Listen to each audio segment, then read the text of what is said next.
Part 3 की starting में जब विन रात में घर आता है तो देखता है कि पूरे घर में कचरा फैला हुआ है। तभी वान्यांग किचन से आती है, जिसे देखकर विन उस पर गुस्सा करने लगता है और घर से निकल जाने के लिए भी कहता है। लेकिन वान्यांग बड़े ही कॉन्फिडेंस के साथ उससे कहती है कि मेरे पास रहने के लिए घर नहीं है और अब मैं इसी घर में रहूंगी, क्योंकि मुझे पता है कि तुम इस घर में सभी से छुप कर रहते हो और अगर तुम मुझे इस घर में रहने नहीं दोगे तो मैं मीडिया में बता दूंगी कि तुम इसी घर में रह रहे हो।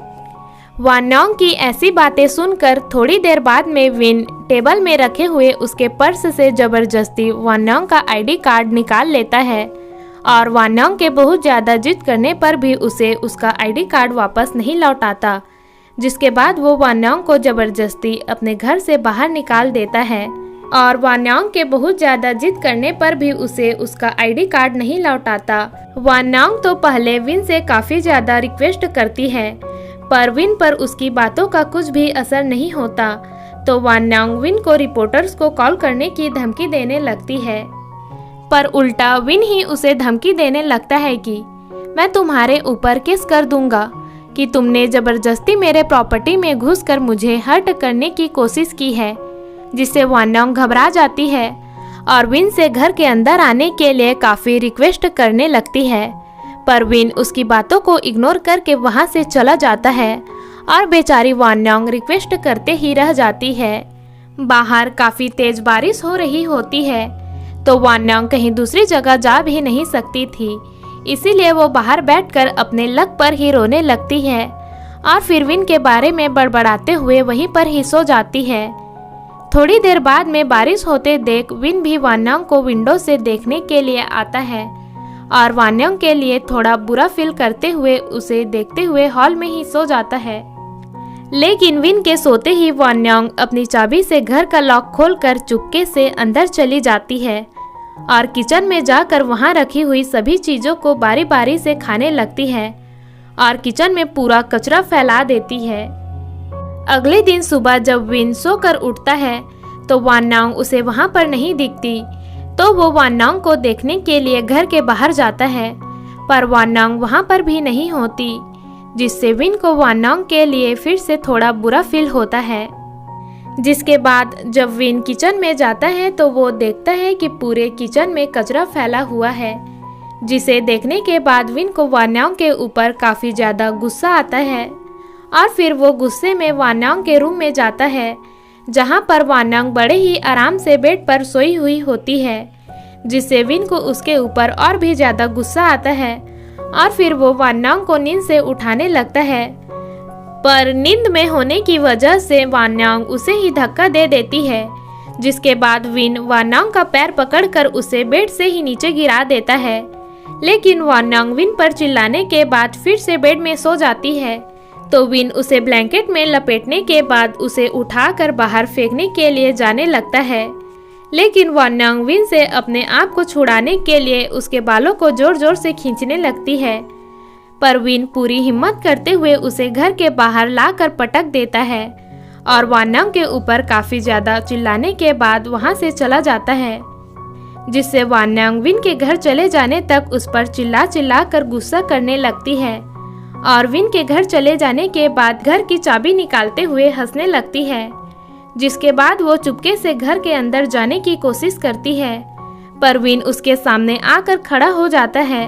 और वान्यांग से उसकी चाबी छीनकर उसे वहां से भगा देता है। लेकिन वान्यांग के पास घर की दूसरी चाबी होती है, जिसके बाद वो फिर से चोरी छिपे विन के घर जाने की कोशिश करती है। लेकिन जैसे ही वो डोर का लॉक खोलने के बाद डोर ओपन करती है तो फिर से सामने विन ही खड़ा हुआ होता है और इस बार वान्यांग अपने आप ही विन को वो चाबी दे देती है और उसे सॉरी कहकर वहां से जाने लगती है।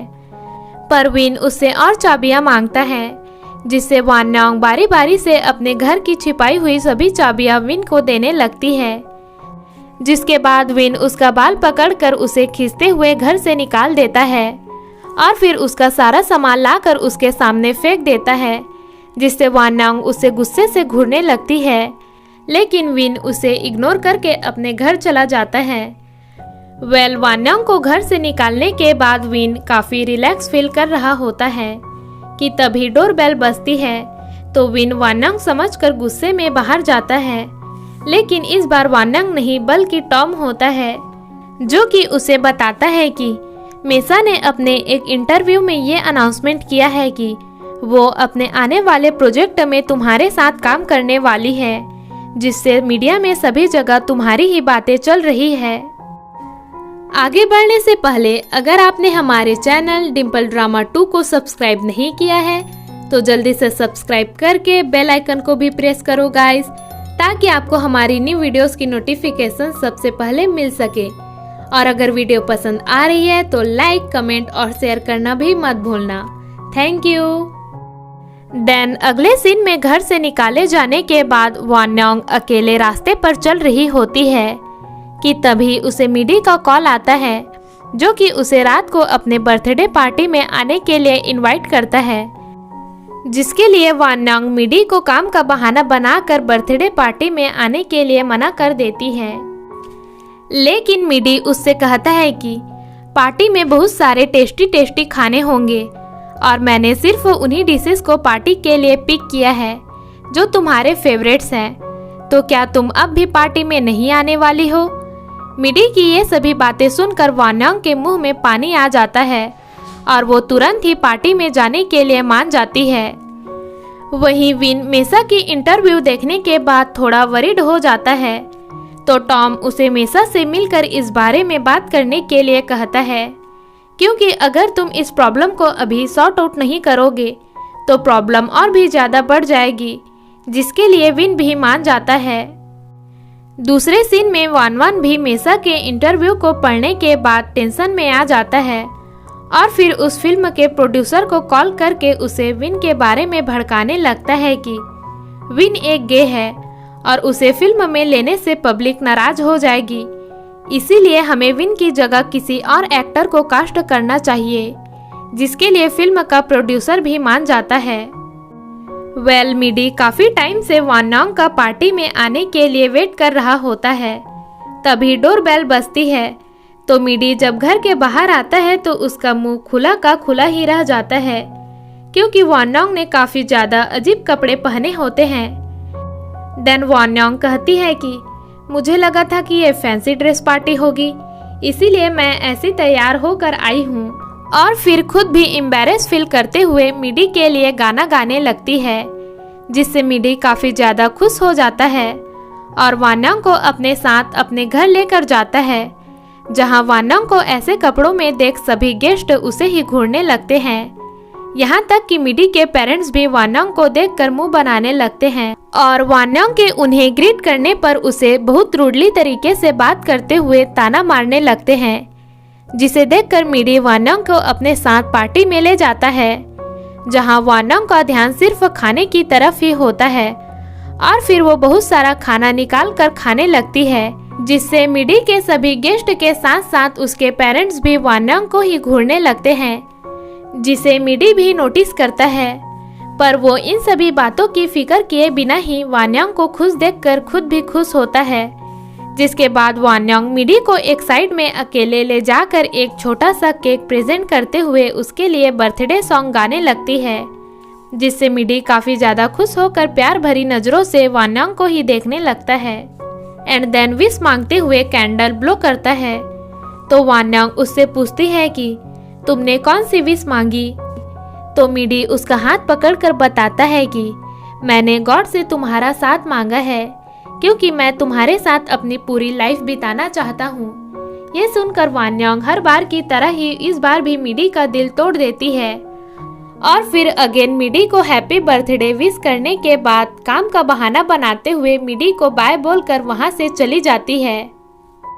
वान्यांग के जाने के बाद मिडी के पेरेंट्स उसे वान्यांग को पार्टी में इनवाइट करने के लिए डांटने लगते हैं और वान्यांग के साथ रहने के लिए उसे साफ साफ मना करते हैं, लेकिन मिडी उनकी बातों पर ध्यान दिए बिना ही वहां से चला जाता है। पार्टी से निकलने के बाद रास्ते पर चलते हुए वान्यांग अपना पर्स निकाल कर देखती है, जिसमें कुछ ही रुपए होते हैं। उन रुपयों से वान्यांग होटल में रात को रहने के लिए एक रूम बुक करती है और काफी ज्यादा सैड फील करते हुए किसी को कॉल करके अपने लिए एक काम मांगने लगती है। वहीं दूसरे सीन में विन वान्यांग के रूम में जाकर उसका सूटकेस अपने रूम में ले आता है और वान्यांग से जुड़ी मेमोरीज को याद करते हुए स्माइल करने लगता है। अगले दिन विन मेसा से मिलने के लिए एक होटल में जाता है, जहां वो मेसा को फिल्म करने से साफ मना कर देता है, लेकिन मेसा उसे वो फिल्म करने के लिए काफी ज्यादा रिक्वेस्ट करती है और उससे कहती है कि तुम सोचकर मुझे अपना डिसीजन बताना, जिसके लिए विन को ना चाहते हुए भी उसकी बात माननी पड़ती है। वहीं दूसरे सीन में वान्यांग शूटिंग करने के बाद डिनर कर रही होती है।